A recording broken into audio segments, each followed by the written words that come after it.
கர்த்தருடைய வருகைக்கு போகிற ஜனங்கள் இந்த பூமியிலே ஒருபோதும் வெட்கப்பட்டு போக தேவன் அனுமதிக்க மாட்டார். நம்மில் எத்தனை பேர் உத்தமர்களாக மாற விரும்புகிறோம்? ஏசாயா 49:23 பார்க்கும் பொழுது, ராஜாக்கள் உன்னை வளர்க்கும் தந்தைகளும் அவர்களுடைய நாயகிகள் உன் கை தாய்களுமாயிருப்பார்கள். தரையிலே முகங்குப்புற விழுந்து உன்னை பணிந்து உன் கால்களின் தூளை நக்குவார்கள்.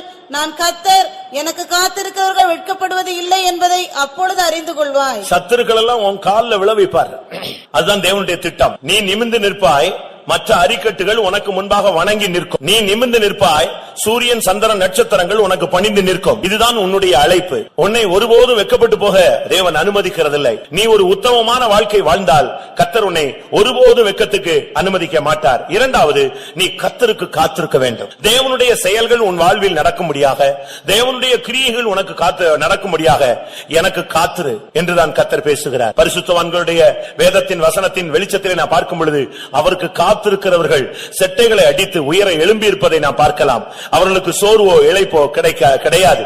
கர்த்தருக்கு காத்திருக்கிறவர்கள் கழுகை போல செட்டைகளை அடித்து உயர எழும்புவார்கள் சொல்லி இருக்கிறார்.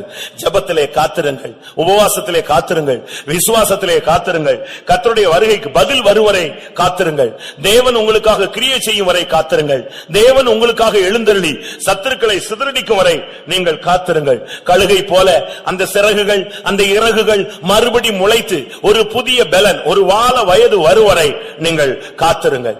தேவன் உங்களுக்கு என்ன சொல்ல போகிறார் என்பதை அறியும் வரை தேவனுடைய சமூகத்திலே தரித்திருங்கள்.